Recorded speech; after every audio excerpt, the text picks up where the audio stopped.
कई बच्चों में, बड़ों में विटामिन डी की कमी होने लग जाती है। सुन रहे हो? क्या होता है? क्या होता है विटामिन डी की कमी से?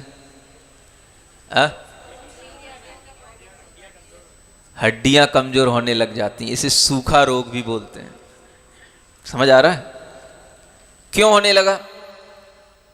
हमने कभी उस प्रकाश की कीमत को समझा ही नहीं जो प्रकाश हमारे लिए आता था, रोजाना आता था, लेकिन हम इतने बिजी हैं कि हमें वह प्रकाश कभी भी अपने काम का महसूस ही नहीं हुआ। और उसी की वजह से हमारे लिए अनेक प्रकार की दिक्कतें होने लगी, अनेक रोग होने लगे। और बच्चों के लिए वो प्रकाश की आज कोई कीमत नहीं है,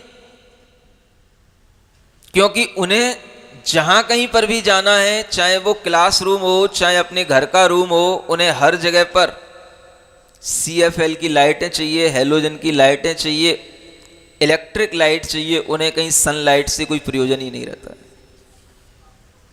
और उन्हें लगता भी नहीं है कि इस लाइट का क्या यूज है हमारी लाइफ के लिए,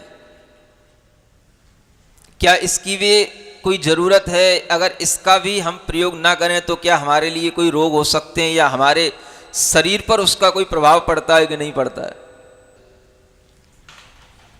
दिन भर का जो सूर्य का प्रकाश है वो हमारे मस्तिष्क को कितना रुग्ण बना रहा है, शरीर को कितना रुग्ण बना रहा है, ये हमें कभी महसूस नहीं होता। और धीरे धीरे जब हम रोगी हो जाते हैं मानसिक रूप से और शारीरिक रूप से, तब डॉक्टर कहता है कि इसकी धूप में बिठा करके मालिश करो। अब विटामिन डी की कमी हो गई है इसमें।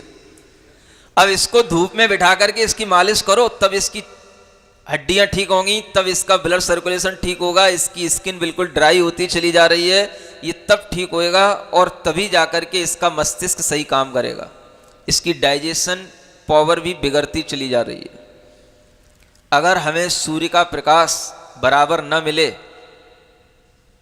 तो हमारे भोजन को पचाने के लिए जो अग्नि हमारे भीतर होती है, और जो भोजन को पचाने के लिए जो अनेक तत्व हमारे पेट के अंदर बनते हैं, वो सारे के सारे नष्ट होते चले जाते हैं, और धीरे धीरे हम मानसिक रूप से, शारीरिक रूप से रुग्ण होते चले जाते हैं। ये बात अलग है कि आप दिन में भोजन करते हो, भोजन करने के बाद में आपका लिए सूर्य का प्रकाश कहीं ना कहीं से मिलता रहता है। चाहे आप कार में बैठ करके जाओ, चाहे आप जो है घर से बाहर निकलो, चाहे आप थोड़ी देर के लिए सड़कों पर आ जाओ, आपको सूर्य का प्रकाश मिल जाता है। आपके लिए कहीं ना कहीं वह डाइजेशन के लिए जो भी रेज सूर्य की जरूरी होती हैं वो सब आपको मिल जाती हैं, और उससे आपका काम चलता रहता है। लेकिन आपके अंदर कभी ये फीलिंग नहीं आती है कि ये इसके उपकार से हमारे लिए ऐसा हो रहा है, लेकिन होता सब रहता है। जब हम ज्यादा कवर्ड हो जाते हैं, जब हमारे लिए वो चीजें जितनी आवश्यक होती हैं उतनी नहीं मिल पाती हैं, तब हमें जो उससे कमियां महसूस होती हैं, तब उस कमी के कारण से जो रोग होते हैं, तब हमें पता पड़ता है कि इस कमी से ऐसा हो गया।